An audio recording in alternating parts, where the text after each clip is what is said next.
এটা হচ্ছে ইংলিশের সেকেন্ড ক্লাস গ্রামার রিলেটেড। আগের দিন আমরা যেটা পড়েছিলাম সেটা ছিল লেটার্স, অ্যালফাবেট ছিল এবং ওয়ার্ডস ছিল। আজকে যেটা পড়বো সেটা হচ্ছে লেটার্সের মানে দুটো ভাগ যেটা রয়েছে সেই দুটো ভাগ সম্পর্কে জানবো। জানি এগুলো হচ্ছে ইজি জিনিস, কিন্তু আমাদের যাদের ক্ষেত্রে অসুবিধা রয়েছে বা যাদের ক্ষেত্রে এটা পড়ার প্রয়োজনীয়তা রয়েছে সেটা সাপেক্ষে এই ভিডিওটা বানানো হয়েছে।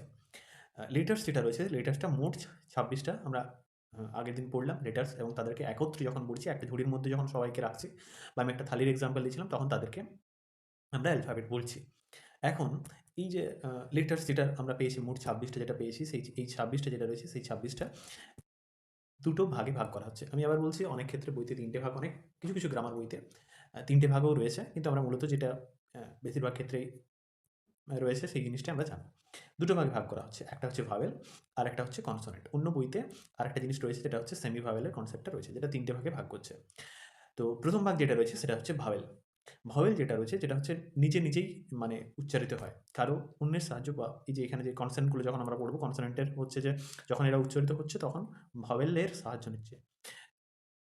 তখন সেটাকে বলা হচ্ছে কনসোনেন্ট। আর ভাওয়েলের ক্ষেত্রে আমরা কি পাচ্ছি? যেসব বর্ণ অন্য কোনো বর্ণের সাহায্য ছাড়াই বা নিজেই উচ্চারিত করতে পারছে তাদেরকে ভাওয়েল বলা হয়। যেমন এ, এ যখন আমরা উচ্চারণ করি এ, এ বলতে এই এ এরকমভাবেই টানটা রয়েছে।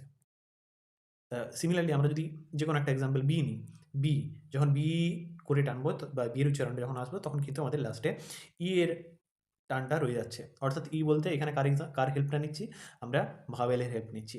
এই জন্য যে আমাদের যে মানে কনসোনেন্ট যেটা রয়েছে এই জন্য এদের এই সমস্ত যে বি, সি, ডি, এফ, জি, এইচ, যে এই সমস্ত এইগুলোকে পুরো একত্রে আর এর মধ্যে যেটা রয়েছে সেটা হচ্ছে সংখ্যা হচ্ছে ৫টা।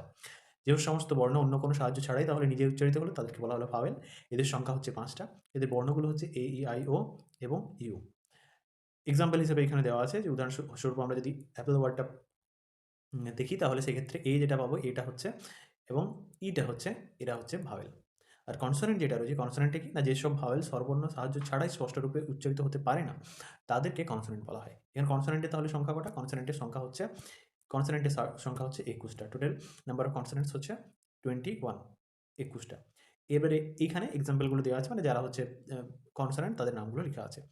উদাহরণস্বরূপ বলা আছে বল যেটা রয়েছে সেই বল শব্দটায় বি, এল এবং এল এইগুলি হচ্ছে কনসোনেন্ট। এটা তো হচ্ছে ভাওয়েল, সেটা তো আমরা পড়লাম। এবার এর মধ্যে ডাব্লিউ এবং ওয়াই, অর্থাৎ ডাব্লিউ এবং ওয়াই এদেরকে সেমি ভাওয়েল বলা হয়। এদেরকে সেমি ভাওয়েল বলা হয়।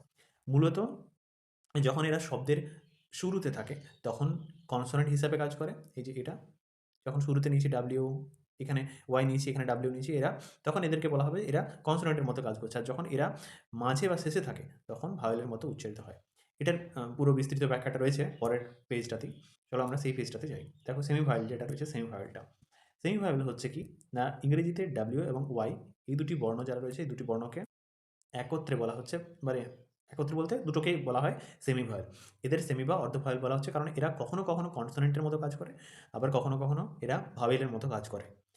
এটা নির্ভর করে শব্দে বর্ণটি কোথায় বসেছে সেটার উপরে। কখন এরা কনসোনেন্ট?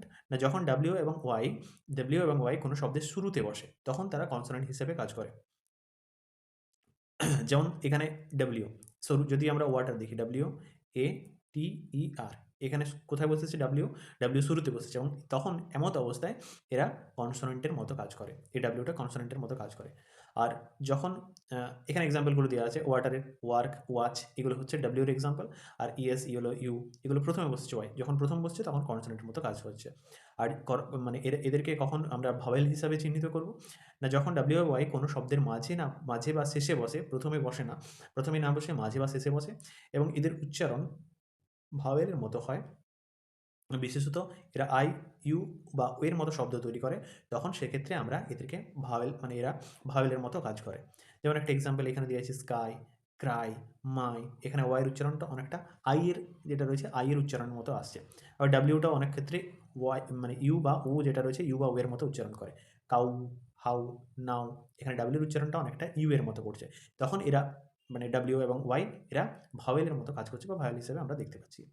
এখানে একটা ছোট্ট পার্থক্য যেটা রয়েছে সেই ছোট্ট পার্থক্যের মতো এখানে লেখা আছে পার্থক্যটা, যে বর্ণ হিসাবে যখন আমরা কনসোনেন্ট হিসাবে শুরুতে থাকে এবং ভায়েল হিসাবে যখন মাঝে বা শেষে থাকে। ছোট উদাহরণ, যদিও বিস্তৃতভাবে এই জিনিসটা ব্যাখ্যা করা হলো, তথাপি আমি এই পুরোটা যেটা রয়েছে সেটা একটা ছোট্ট পার্থক্যের মতো এখানে লেখার পোর্শনের মতো দেওয়া হয়েছে। এটাই হচ্ছে আজকের যেটা সেমি ভাওয়েল, ভাওয়েল এবং কনসোনেন্টের পার্টটা।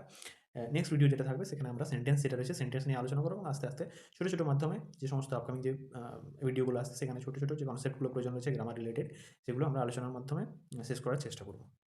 তোমরা চাইলে, আমি নিচটাতে টেলিগ্রামের গ্রুপ দিয়ে দিচ্ছি, এটা যদি পিডিএফটা চাও তাহলে পিডিএফটা নিচে যেটা রয়েছে সেই নিচে আমি টেলিগ্রামের লিঙ্ক দিয়ে দিচ্ছি, সেখানে আরও রিলেটেড বাকি যে আদার্স ভিডিওসগুলো রয়েছে, ম্যাথমেটিক্স রিলেটেড ভিডিওস কিছু রয়েছে, সংবিধান সংক্রান্ত কিছু ভিডিও রয়েছে, সেইগুলো আমি আপলোড করেছি, তোমরা চাইলে সেই পোর্শনটা দেখতে পারো এবং আমাদের টেলিগ্রাম গ্রুপের সাথে চাইলে জয়েন হয়ে যেতে পারো।